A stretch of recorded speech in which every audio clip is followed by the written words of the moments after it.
Greetings, fellow captains, and welcome back to another episode of World of Warships with the Hive Hound. And today we're going to go back. We're going to take a step back and do a historical narration video. For those of you who missed it, these are what first really sort of kicked me off, and it's been a while. And I figured, why not now? So today we're going to talk about HMS Edinburgh. Yes, it's Edinburgh, not Edinburgh, as it would suggest, because we're Britain. We made up the language English, so we can do with it whatever the hell we like. Okay. Right, so the Edinburgh was one of the two town-class cruisers built in Newcastle upon Tyne by Swan Hunter and the Wingham Richardson Group. Her keel was laid down on the 30th of December 1936, and she was a fast cruiser displacing a little over 10,500 tons and an intended sea speed of about 32 knots or 60 kilometers an hour. A true modern warship for her time. She was heavily armed for a light cruiser with 12 6-inch guns, 12 4-inch AA guns, 16 2-pounder pom-pom guns, and an additional 16 Vickers 50 caliber machine guns. She also carried 6 21-inch or 533mm torpedoes in a pair of triple racks on either side to give the ship that extra bit of firepower. Now, the Edinburgh also boasted a really impressive radar array and fire control system for the time, and the ability to carry three Supermarine Walrus seaplanes for reconnaissance. So, she wasn't the most heavily armoured ship in the world. Her armour thickness was 5.88 inches or 124mm along the main belt, and 1.5 inches or 38mm at its thinnest. The heaviest of all the British light cruisers, and as with battle cruisers, the light cruisers were intended to be fast enough to avoid engagement with the more heavily armed opponents, and also fast enough to catch the lightly armoured vessels that they could easily take care of.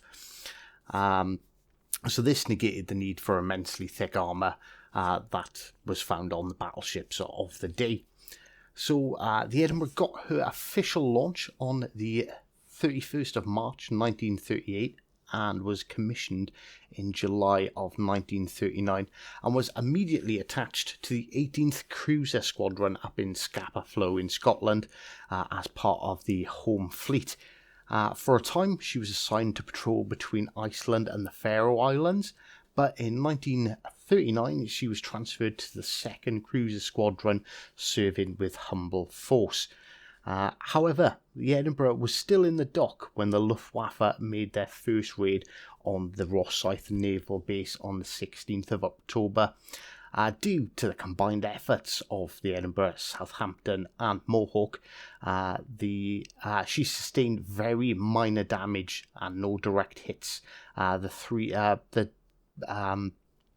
The heavy cruiser Southampton and destroyer Mohawk did take some minor damage.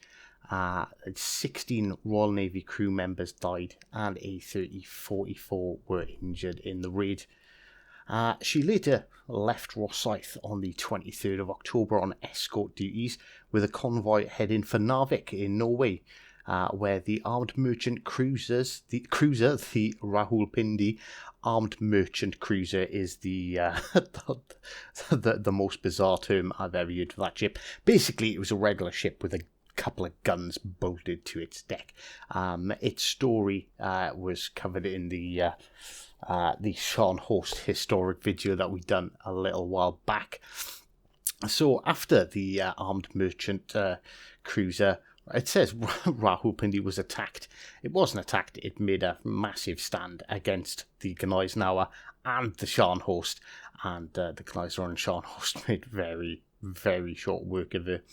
But they sent the Edinburgh after to try and hunt them down. The search was unsuccessful though, and the Edinburgh returned to its regular escort duties. until the 18th of March 1940, where she arrived in Tyne, which is in Newcastle, for a lengthy refit which lasted a couple of months until October. So after the repairs and the refit, she was attached to the 18th Cruiser Squadron, and on the 18th of November left Fastlane Naval Base, that's up in Scotland on the Clyde, to escort troop convoys to Sierra Leone before returning to Scapa Flow. And then shortly before Christmas in 1940, the Edinburgh participated in the hunt for the German surface raiders that had been reported to be breaking out into the North Atlantic.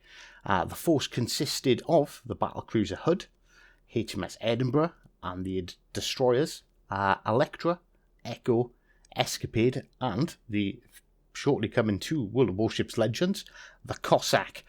After spending a week at sea, including Christmas Day, after the reports turned out to be false, they returned to port on New Year's Eve.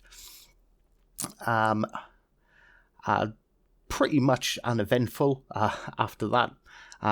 But then on the return journey from Narvik, the Edinburgh was carrying 4.5 tons, yes, 4.5 tons of gold bullion, which had a value in the day of about £1.5 million, which is about £70.5 million today. And it was a partial payment from the USSR, or currently Russia, for the supplies of war materials and military equipment from the Western Allies.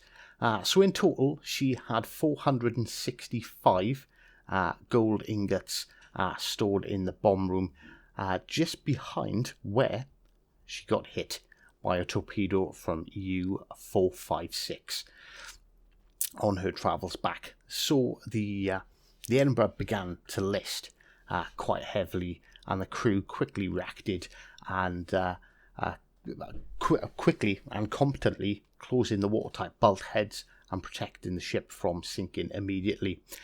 Soon after, U-456 put a second torpedo into the stern of the Edinburgh, wrecking her steering equipment and crippling her. In anticipation for sinking, stoker Francis James Dawson recovered her flag, which was later returned to the Leff Museum in Edinburgh itself. So Edinburgh was taken in tow and tried to return to Murmansk with destroyers Foresight, Foster, and 4 Haikun-class minesweepers, being the Grossman, the Harrier, the Niger, and the Hussar. She was hounded constantly by German torpedo bombers, and on the 2nd of May, as she progressed at quite a slow pace under tow and still being able to use a bit of her own propulsion, she was attacked just off Bear Island by the 3 large German destroyers, the Hermann Schumann, the Z-24, and the Z-25. So the Edinburgh instantly cast off her tow, so she could sail in a circular fashion, and although her guns were in disarray after taking 2 torpedo hits, she fired on the attacking German destroyers. Her second salvo straddled the Hermann Schumann so badly that the Hermann Schumann crew abandoned ship and scuttled it. The escorts then drove off Z-24 and Z-25, but she was struck by a stray torpedo that had missed another ship that had been fired at. This torpedo hit the Edinburgh midships exactly opposite the very first hit from U-456. So she was being held together purely by the deck plating and the keel, which was likely to fail at any time. So the crew abandoned ship. The Grossman took 440 men and the Harrier took 400.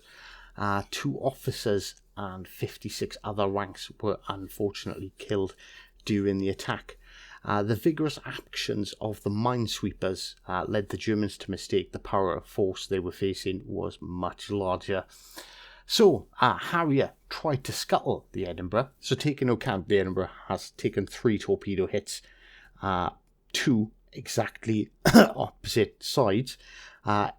the Harrier fired 20 4-inch shells into her, and it did nothing. She was still afloat. So they then attempted to drop depth charges alongside her, but that also failed. Finally, Foresight sank the Edinburgh with a torpedo. It was the last torpedo she had left after expending them all against the German destroyers. And the torpedo was actually fired by David Loram, who later became Vice Admiral Sir David Loram. So that's an interesting tie-in to the history there. So, in the early 1980s, seasoned diver Keith Jessup, Jessup's company, Jessup Marine, with the full guidance and support of Wharton Williams Limited, led a leading global dive company and specialist shipping company, won the contract to attempt a recovery of the gold that was on HMS Edinburgh. Cutting into the wreck by divers deemed far more appropriate because it was classed as a war grave than the traditional smash and grab explosive methods that are usually used to recover resources from sunken ships. So this consortium of specialist companies for the project was formed. Wharton Williams as manager, OSA and Decker. This group was contracted to Jessup Marine and to attempt to recover the gold from the bomb room of the Edinburgh.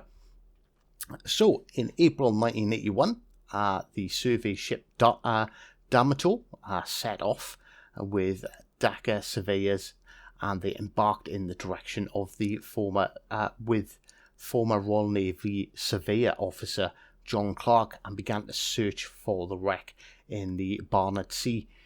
The area was approximately 150 miles north of the coast of the USSR and Norway, and after no less than 48 hours, Decker discovered the wreck at the coordinates north, 72 degrees north, 35 degrees east, about 400 kilometers or 250 miles north-northeast of the Soviet coast at Kola Inlet.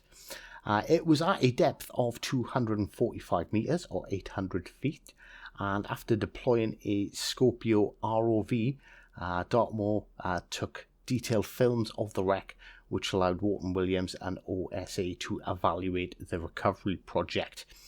The surviving ship, actually, her twin sister, the Belfast, which is also in the game, is currently docked in the Thames as one of the very few war museum ships that Britain still has, actually. And I thought I'd get that mentioned in before we forget, because it was her birthday just a few days ago on St. Patrick's Day.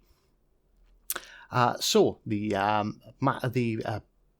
later sent a dive team to inspect and absorb the layout of the compartments.